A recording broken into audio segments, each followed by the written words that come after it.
My ladies, here are 3 trendy and fast-selling outfits you can start your ready-to-wear business as a beginner.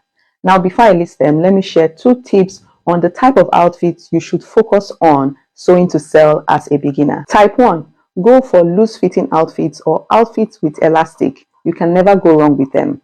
Type 2. Choose outfits that appeal to both younger and older women. The difference could just be the length of the outfits between both age groups. Now, the 3 fast-selling outfits.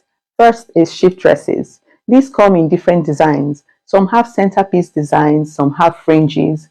Whatever you choose, just start and keep tweaking as you grow. The second one is kimonos.